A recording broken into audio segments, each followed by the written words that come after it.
Shall I move on to observations or vitals? So this is uh, pretty much what it says on the tin. It's collecting patient vital signs and charts them over time. Now, what we've done is we've deliberately made this to look like the paper charts they come from, because that reduces your training penalty.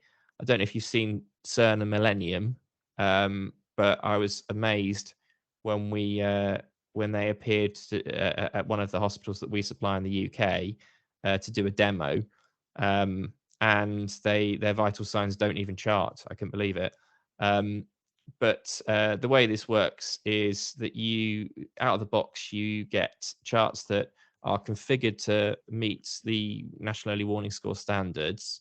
And when you want to enter patient vitals, we can either ingest them from patient monitors, or you can just put them in using a tablet or a smartphone. The screen will adjust and render a different width depending on what device you're using.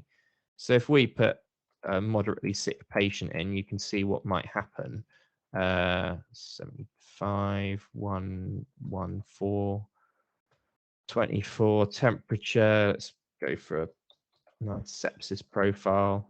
She can oxygenate normally, that'll be fine. And no one's put on oxygen. So we submit that. So what it will do is it will automatically calculate early warning scores for you. It will throw alerts for where alarms are in, values are in alarm states. It will color highlight stuff, and then you can use the if this then that logic to generate all sorts of different actions. So one of the actions we've got here is plopping the patient on a sepsis tracker.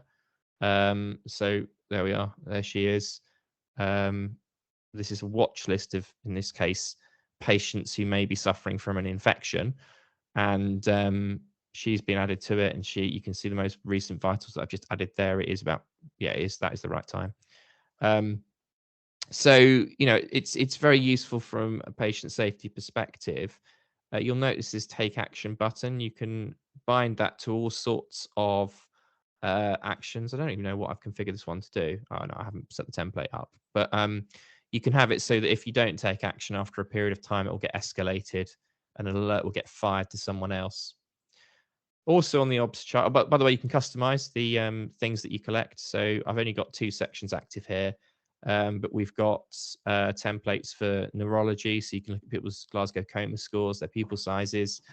We also have a client who is tracking patients' finger prick glucose because their glucometers don't have any data interface, and they've realized that often what happens is when a nurse does a round of observations, if they're a diabetic that needs a finger prick glucose monitoring, that's when they do them. So they've customized their OBS chart to put it on there. But the nice thing is the glucose entry is coded so that when you go fishing for the data, you can still get a random glucose from the patient, albeit it's come from the OBS chart rather than the labs, and it works. In a similar vein, we have fluid charts. So this is the, again, for when you're tracking patients where you need to have close monitoring of their inputs and outputs. So perioperative patients, heart failure, critical care.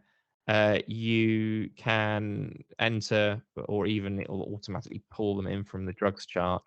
You can enter their inputs and outputs, and it will auto calculate things. That's avoiding there. It will total things up. It will even calculate insensible losses based upon recent weight and temperature of the patient. And you can put people on fluid restrictions and compare their excess compared to their fluid restriction.